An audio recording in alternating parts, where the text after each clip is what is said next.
Uncle Tom's Cabin. Chapter 1. Slaves and Masters. In the early 1800s, black people were not free in America.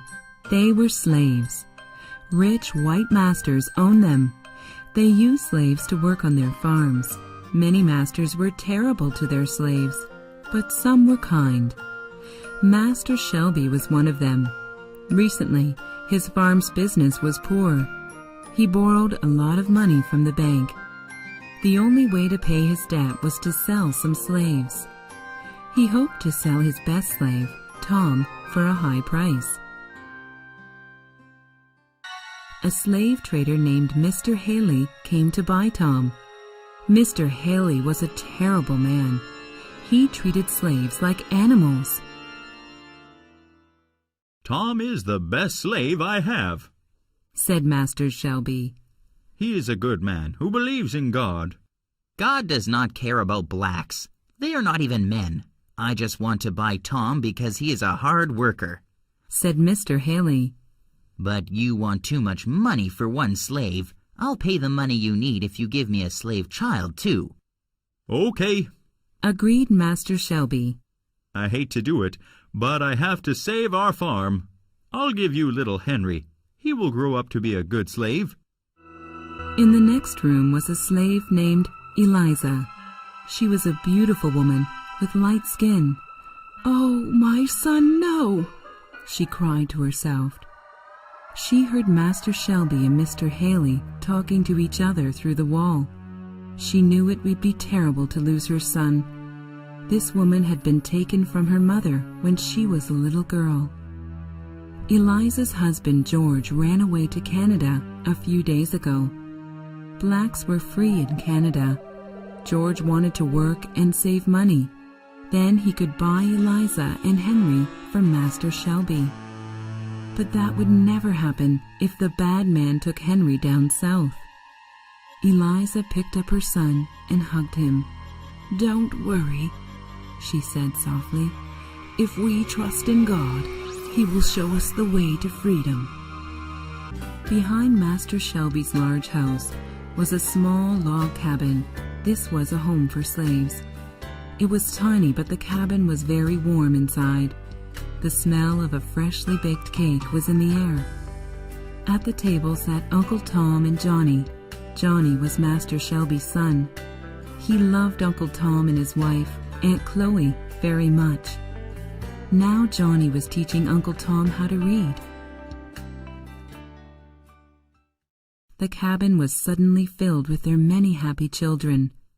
They ran into the cabin when they smelled the cake. Johnny was excited to eat the cake too. Uncle Tom felt very happy. He held two of his children and sang a song. While they were eating cake, Eliza came into Uncle Tom's cabin. She had to tell him the terrible news. With tears in her eyes, she said, "Master Shelby sold my son. We have to run away. We will try to reach Canada. Uncle Tom, Master Shelby sold you too. Come away with us. God will show us the way." "No," said Uncle Tom. "I can't run away with you. If I do, Chloe and my children will be in danger. It is better for me to go. I will pray that God protects me." Aunt Chloe and the children could not stop crying. Eliza couldn't wait. She picked up Henry and held him tightly. Then she disappeared into the night. Chapter 2. Leaving Home. The next morning, Mrs. Shelby knew that Eliza had run away with Henry. "Oh dear," thought Mrs. Shelby. "Mr. Haley will kill Eliza if he catches her." Mr. Haley was very angry when he heard Eliza had run away. Mrs. Shelby decided to slow Mr. Haley down. This would give Eliza a chance to escape. She had an idea. One of her slaves put a small stone under the saddle on Mr. Haley's horse. This made the horse very upset. Mr. Haley was unable to ride the horse for a long time. Finally, he got on his horse and went to look for Eliza. Mr. Haley knew that runaway slaves always went to the Ohio River. If they could cross the river, people in Ohio would help them. Eliza was also desperate to get across the river, but when she reached the river, it was full of ice. No boats could cross the icy river. Eliza prayed to God to help her cross. Mr. Haley saw Eliza and Henry. "Stop!" He yelled. "That boy is mine." Eliza was trapped between Mr. Haley and the icy river. So she jumped on a chunk of ice in the river. Then she jumped onto another piece of ice. She wasn't wearing any shoes, and her feet were bleeding. But at last she crossed the river. On the other side of the Ohio River, Eliza saw a man she knew. He was one of the Shelby's friends, Mr. Sims. "Mr. Sims, please help me," cried Eliza. "I know a powerful man who hates slavery," he said. "He will help you. His name is Senator Byrd." Mr. Sims pointed to a nice big house across the street. Eliza went to the house and knocked on the door.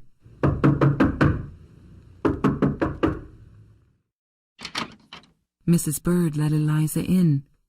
Senator and Mrs. Byrd heard Eliza's story. They agreed to help her reach Canada. Mr. Haley was on the other side of the river. He was very angry. He hired a slave catcher to chase Eliza. Then he went back to the Shelby's farm to get Tom. Back at the Shelby's farm, Uncle Tom sat in his cabin. He was reading the Bible. Aunt Chloe cried, "If only they weren't selling you down south. Nobody comes back from there. They kill slaves down there." "It's in God's hands now," said Uncle Tom. "I'm thankful that they sold me and not the little ones." He looked lovingly at his sleeping children. There was a knock on the door of the cabin. It was Mrs. Shelby. Mrs. Shelby stood there crying. "It's time to go, my dear man," she said, "but I promise to find out where you are. We will get the money and buy you back." Suddenly, Mr. Haley burst into the room. He said to Tom, "It's time for you to go." He put Uncle Tom in heavy chains. Then they drove away in a wagon. On the way out of town, Mr. Haley stopped at a store. Tom waited outside in the wagon. Young Johnny Shelby followed them on his horse. He jumped in the wagon and hugged Tom. "I hate slavery, Uncle Tom," cried Johnny. Uncle Tom hugged the boy and said, "Now, Master Johnny, you be good to your mother. God only gives you one mother." "I will, Uncle Tom," promised Johnny. He also promised to come down south and buy Uncle Tom. Then they said goodbye. Chapter 3. North to Freedom. Eliza's husband George had escaped from his master too. George's skin was very lightly colored, so he was able to look like a white man. He did this by coloring his hair yellow. He also put on some rich-looking clothes. Then no one knew he was a runaway slave. George walked into a restaurant. He saw his old friend he was looking for. The friend was Mr. Wilson. George's old master had sometimes made him work for Mr. Wilson. "George, what are you doing here?" Mr. Wilson whispered. "It's very dangerous for you right now." George showed 2 guns and a knife to his friend. "No one is going to catch me without a fight," he said seriously. Mr. Wilson took George to a room where they could talk safely. "What about your wife and son?" asked Mr. Wilson. George's face looked worried. "I heard that they escaped a few days ago," he said. "It's up to God now." "I want to help you," said Mr. Wilson. "Here, take this money." He pushed a lot of money into George's hand. "Thank you," said George. "I promise to repay this money one day." Then Mr. Wilson gave George some advice. "When you get to the other side of the Ohio River, find the Quaker Church. They will help you reach Canada." At the same time, the bird family brought Eliza and Henry to another family who would also help them. These people were Quakers. This Quaker family was very kind. The father's name was Simon, and the mother was Rachel. They had 5 children. One day, Simon said to Eliza and Rachel, "Friend David is coming over tonight.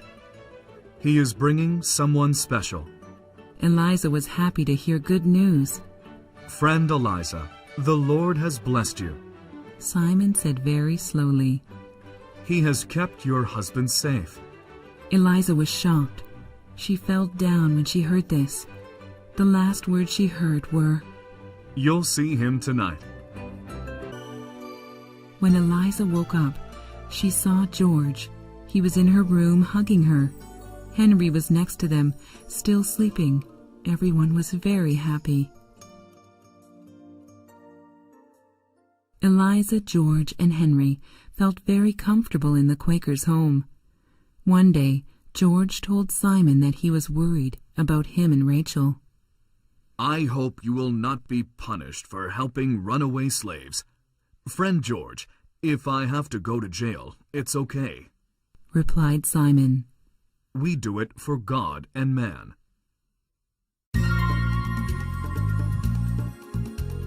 Suddenly, David burst into the house. "We need to leave now. The slave catchers are coming." They got in the wagon and drove very quickly. They could hear the sound of horses following them. David stopped the wagon in front of a cliff. "Quick, get out!" yelled David. "Climb up to the top of the cliff. It will be hard for them to catch us up there." They climbed the cliff and waited very quietly. The slave catchers were climbing up behind them. Then one of them appeared. George pulled out his gun and shot the slave catcher. Then David pushed the man off the cliff. The slave catcher fell down a very long way. He lay there badly injured. "Help me! Don't go away!" The man called out to the other slave catchers, but they rode away on their horses. "We will help him," said David. "He can't hurt anyone now." They picked up the injured man and put him in the wagon. They took him to a Quaker home for care. Then David took Eliza's family to the border. It was the border between America and Canada. They were on their way north to freedom.